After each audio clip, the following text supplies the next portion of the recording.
It wasn't bed bugs. Update. Previous post here for context.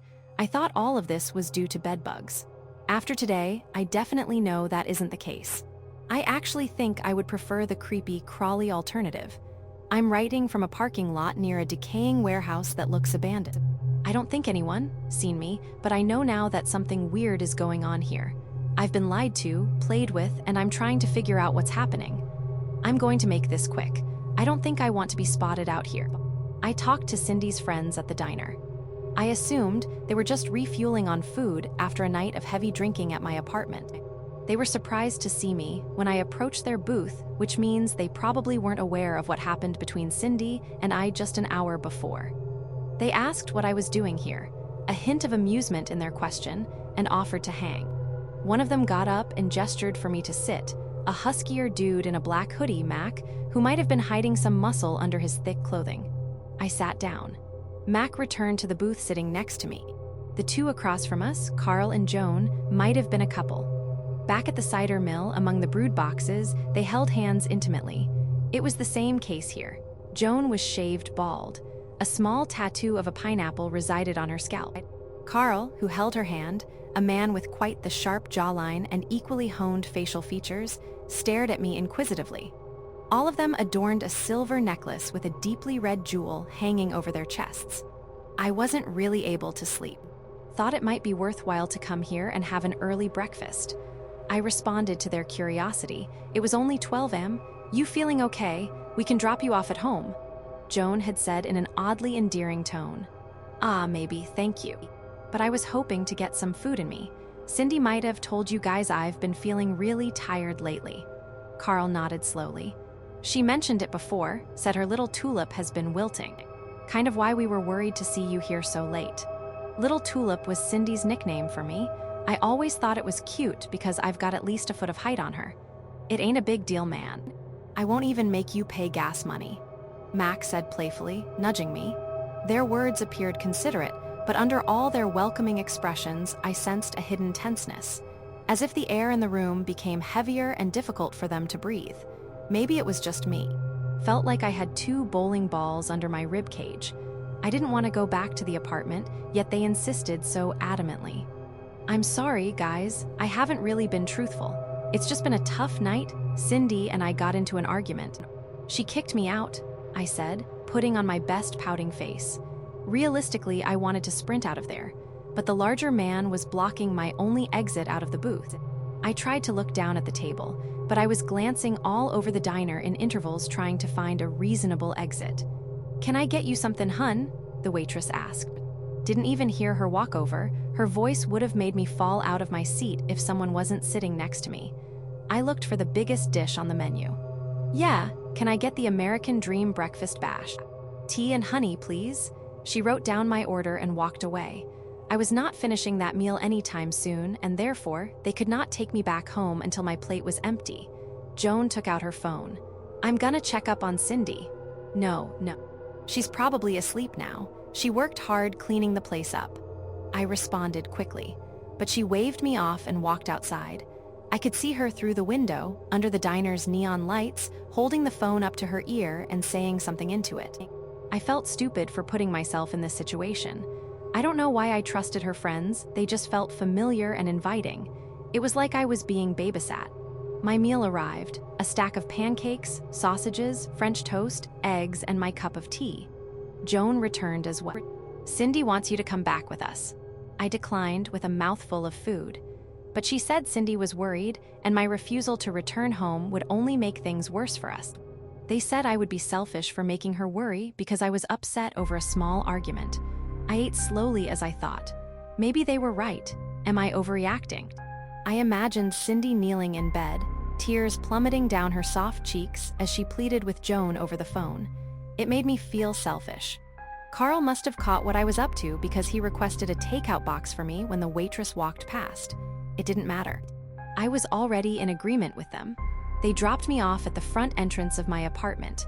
I closed the door behind me and glanced out the window. They were still parked with the engine on.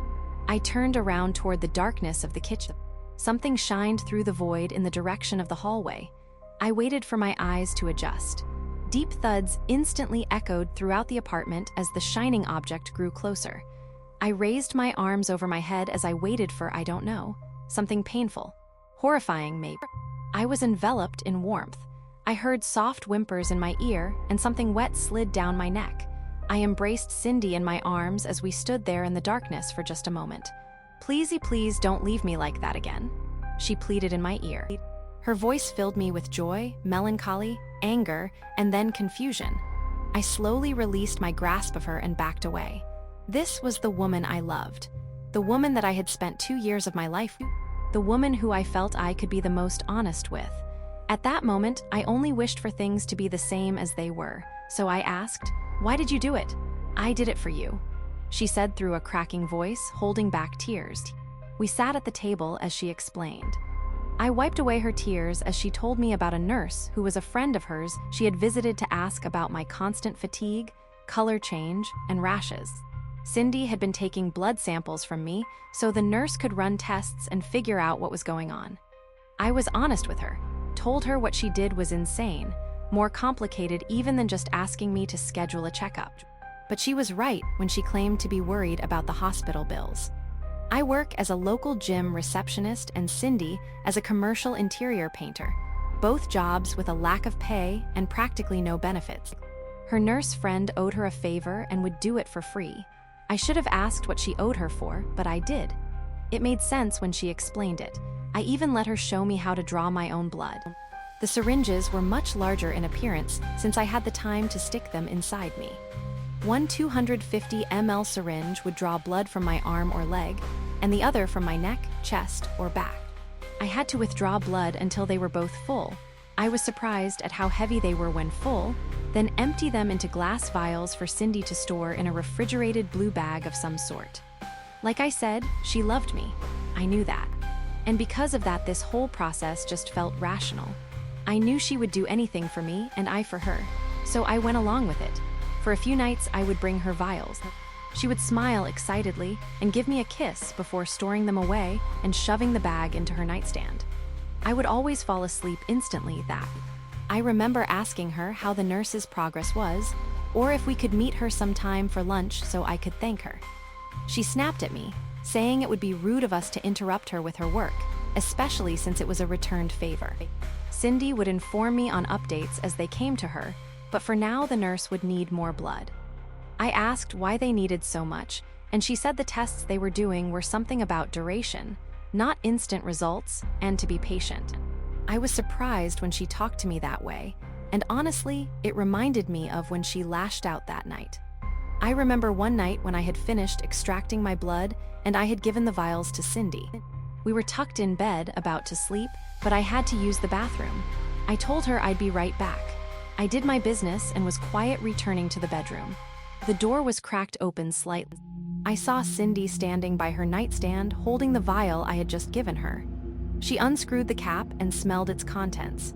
It wasn't just a sniff, it was a deep inhale and exhale as if she were shopping for scented candles. I could have sworn she shuddered. If she did, she immediately stopped as I entered the room and asked her what she was doing.